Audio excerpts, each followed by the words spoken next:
चंदेल जी, doctor आकाश अग्रवाल जी।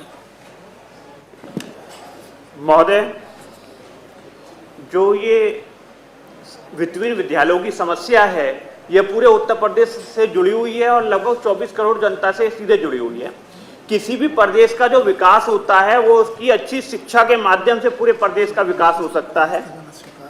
लेकिन वर्ष 2017 से हम लोग देख रहे हैं कि जो शिक्षा पे जो परिवर्तन होना चाहिए था, जो शिक्षकों की, स्कूलों की समस्याओं का समाधान होना चाहिए था, वो नहीं किया गया, जिसके आधार पे जो प्रदेश की शिक्षा व्यवस्था है वो मध्यकालीन युग में पहुंच जाएगी।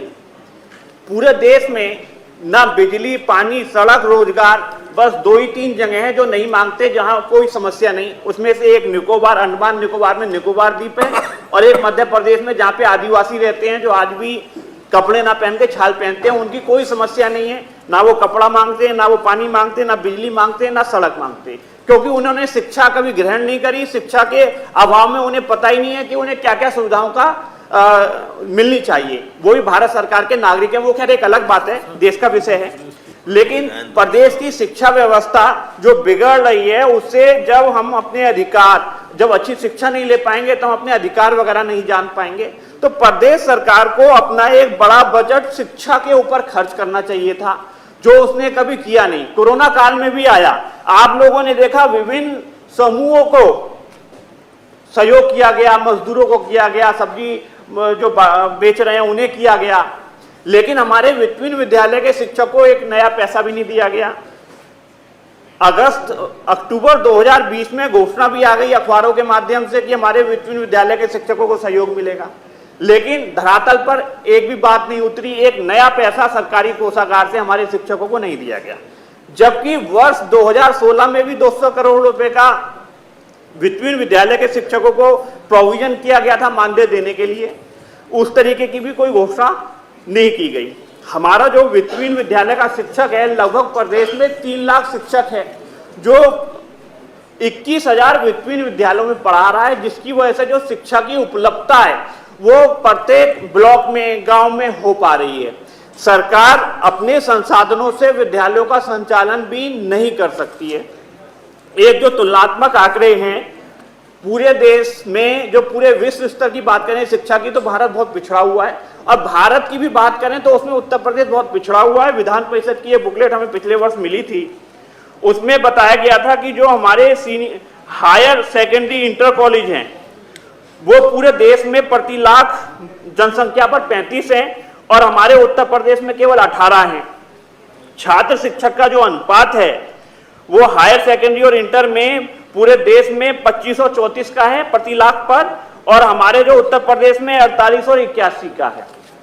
तो कभी भी ये बात नहीं होती कि जो देश में से भी हमारा प्रदेश पिछड़ रहा है शिक्षा पर, तो उसका कैसे परिवर्तन किया जाए, क्या संशोधन किया जाए कि जो हमारा जो छात्र है, जो भी सारी समस्याएं हैं वो केवल इसी वजह से आती हैं कि हमारा जो छात्र है वो सही शिक्षा नहीं ले पाता, जिसकी वजह से समस्याओं का समाधान नहीं हो पाता। यदि हम अपनी देश की जनता, प्रदेश की जनता को सही शिक्षा देते हैं तो आप पाएंगे कि लगभग 90% समस्याओं का समाधान अपने आप हो जाएगा।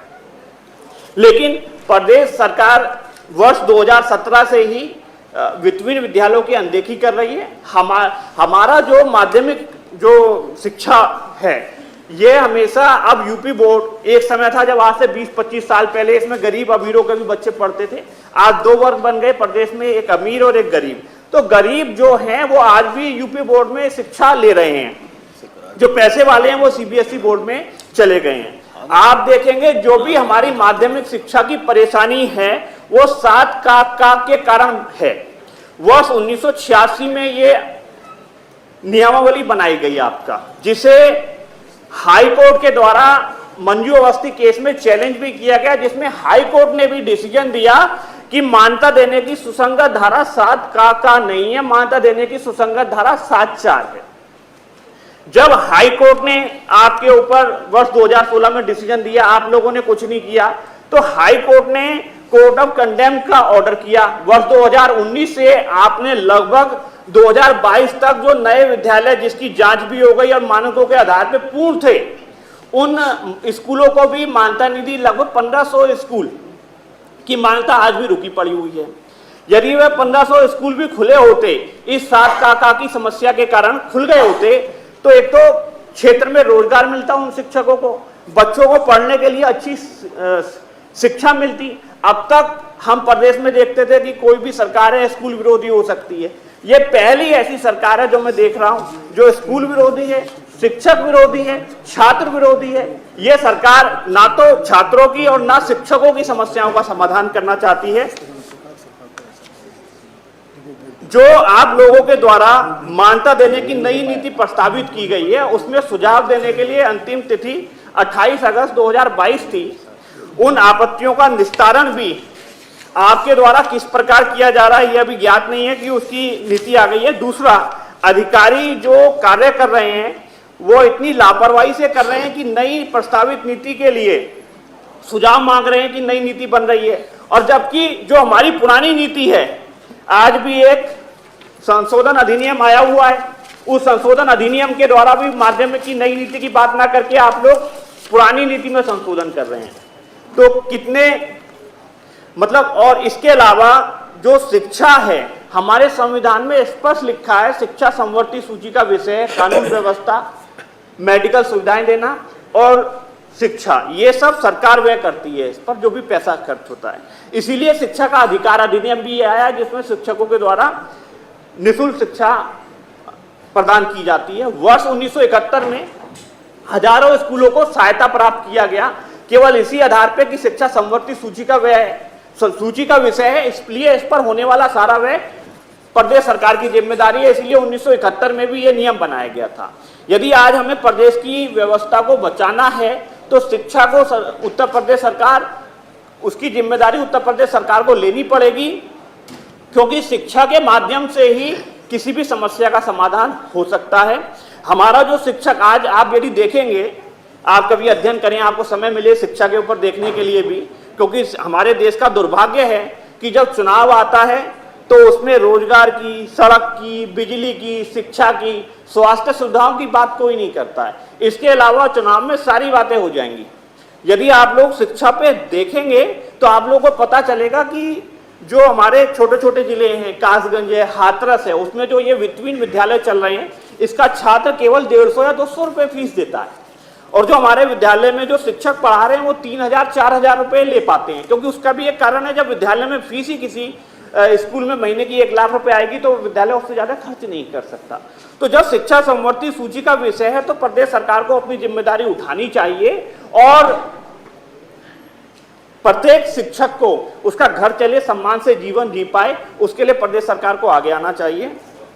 दूसरा, यदि प्रदेश सरकार जो नई नीतियां बनाती है, जो नई प्रस्तावित नीति आई है, उसमें आपने सीबीएसई के नियम भी ले लिए हैं, आपने अपनी मनमर्जी के भी नियम ले लिए हैं। आपका कोई भी राजकीय विद्यालय उन नियमों को पूरा नहीं करता। आपके लगभग 800 से 900 राजकीय विद्यालय संचालित हैं, उसमें एक भी स्वीपर, सफाई कर्मचारी नहीं है। यदि उन विद्यालयों की छात्राओं को टॉयलेट जाना है या उन शिक्षकों को भी, शिक्षक शिक्षिकाओं को टॉयलेट जाना है, तो स्वीपर शौचालयों की सफाई कौन कर रहा है? जब हमारी प्रदेश सरकार इतनी उदासीन है कि जो विद्यालय हैं राजकीय, उसमें शौचालय सही स्थिति में नहीं है और सफाई कर्मचारी तक नहीं है, तो उस प्रदेश की जो शिक्षा व्यवस्था है वो आप समझ सकते हैं किस स्तर पर जा रही है और हमारी प्रदेश सरकार कितनी उसके लिए सचेत है। मेरे द्वारा हमेशा ही, ये शायद तीसरी चौथी बार 7 काका की समस्या हम लोग उठा रहे हैं, आज तक अभी इसका समाधान नहीं हुआ। हमारा प्रयास है कि इसका समाधान हो। हमारा जब देश आज़ाद हुआ था अंग्रेजों से तो कई बार क्रांतियां अधूरी भी रही थी, असफल भी रही थी, लेकिन 200 साल बाद परिणाम आया था, आज़ादी मिली थी। तो हमारा मानना है कि हम भी अपनी आवाज़ उठाते रहेंगे सदन के माध्यम से। जब ये देश का, प्रदेश का करोड़ों रुपया इस विधान परिषद, विधानसभा में चलता है, तो हमारा प्रयास है कि एक सार्थकता के साथ बात हो, उन समस्याओं को समझा जाए कि भाई जो समस्याएं हैं उसका समाधान किस तरह से निकल सकता है। जो नई प्रस्तावित नीति ला रहे हैं उसके तहत जब विद्यालय खुलेंगे नहीं तो उस क्षेत्र के बच्चों को जो शिक्षा किस तरह से पहुंचाएंगे आप सारी चीजों का प्राइवेट कर रहे हैं, PPP मोड में ला रहे हैं, तो प्रदेश की व्यवस्था किस स्तर पे कहां पर जाएगी। बाकी मैं बस इतना ही कहना चाहूंगा। धन्यवाद माननीय आकाश।